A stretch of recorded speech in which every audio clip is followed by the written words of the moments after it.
बिहार की राजनीति में इन दिनों हलचल तेज है। लोग कहने लगे हैं कि अगर यही हाल रहा तो बिहार में एनडीए यानी कि बीजेपी और जेडीयू का गठबंधन कभी भी टूट सकता है। वजह है दोनों पार्टियों के बड़े नेताओं का आपसी टकराव। ये टकराव अब खुलकर सामने आ रहा है और हर कुछ दिनों में नया विवाद खड़ा हो जाता है। नमस्कार, आदाब, आप देख रहे हैं द हिंदी टॉप और मैं हूं आपके साथ साम्या खान। इस झगड़े की सबसे बड़ी झलक मिलती है बिहार के डिप्टी सीएम विजय सिन्हा और मुख्यमंत्री नीतीश कुमार के बेहद करीबी मंत्री अशोक चौधरी की लड़ाई में। दोनों किसी बंद कमरे में आपस में नहीं भिड़ते बल्कि सामने सामने तकरार करते हैं। कभी शब्दों की बौछार होती है तो कभी मीटिंग में गाली गलौज और धक्का मुक्की तक की नौबत आ जाती है। हाल ही में बिहार सरकार की कैबिनेट मीटिंग में ये झगड़ा खुलकर सामने आया।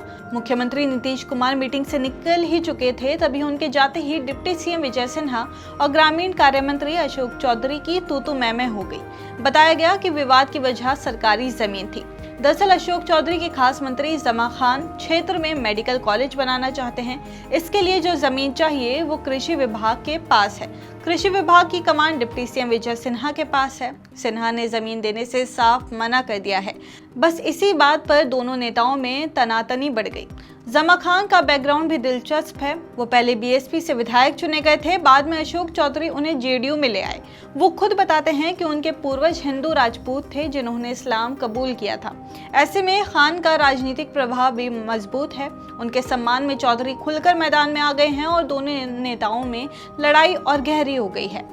ये कोई पहला विवाद नहीं है। कुछ दिन पहले विधानसभा में बीजेपी और जेडीयू के संयुक्त विधायक दल की बैठक में भी दोनों भिड़ गए थे। वहां मामला इतना गरमाया कि हाथापाई तक की नौबत आ गई। वजह थी सूरगढ़ सीट से विधायक प्रहलाद यादव का टिकट।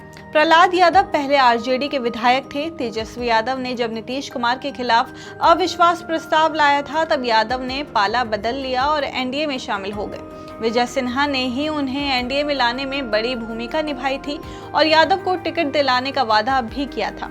लेकिन समस्या यह है कि सूरगढ़ सीट पहले जेडीयू के खाते में थी। अब जेडीयू इसे छोड़ना नहीं चाहती।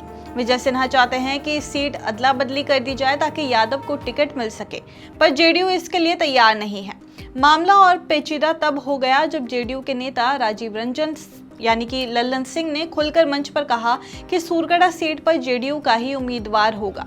उन्होंने इशारों में साफ कहा कि लखीसराय का आतंक सूरगढ़ का उम्मीदवार नहीं बनेगा। उनका निशाना साफ तौर पर प्रहलाद यादव की तरफ था। प्रहलाद यादव 5 बार के विधायक रह चुके हैं और इस बार अपने बेटे को चुनाव मैदान में उतारने की सोच रहे थे, लेकिन लल्लन सिंह के बयान के बाद उनकी उम्मीदें लगभग खत्म हो गई हैं। इस विवाद का दिलचस्प पहलू यह है कि सतह पर तो लड़ाई विजय सिन्हा और अशोक चौधरी की दिखती है, लेकिन असल में पीछे पीछे दो बड़े राजनीतिक समीकरण काम कर रहे हैं। एक तरफ बीजेपी के भूमिहार नेता विजय सिन्हा हैं तो दूसरी तरफ जेडीयू के दलित चेहरे अशोक चौधरी।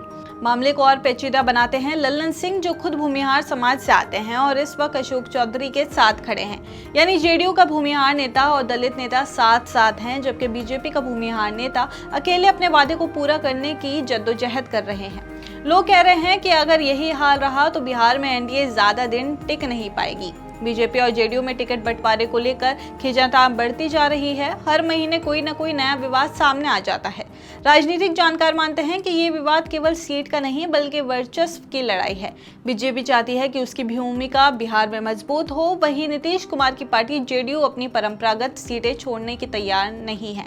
आपकी इस खबर पर जो भी राय है हमें कॉमेंट्स करके जरूर बताइए और ऐसे ही और जानकारी के लिए आप हमारे चैनल द हिंदी टॉप को सब्सक्राइब कर लें। इसके अलावा आप हमें एक्स, फेसबुक और इंस्टाग्राम पर भी फॉलो कर सकते हैं।